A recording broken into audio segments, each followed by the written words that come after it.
رب هذا البیت،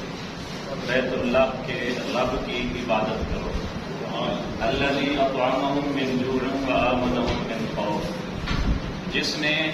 ہم سب کو بھوک سے کھانا کھلایا اور خوف سے امن دیا۔ تو یہ انسان کو کھانے کا ملنا، معاش کا صحیح ہونا اور امن و امان کا ہونا، یہ انسانی زندگی کے لیے بہت ضروری ہے۔ اگر امن نہیں ہوگا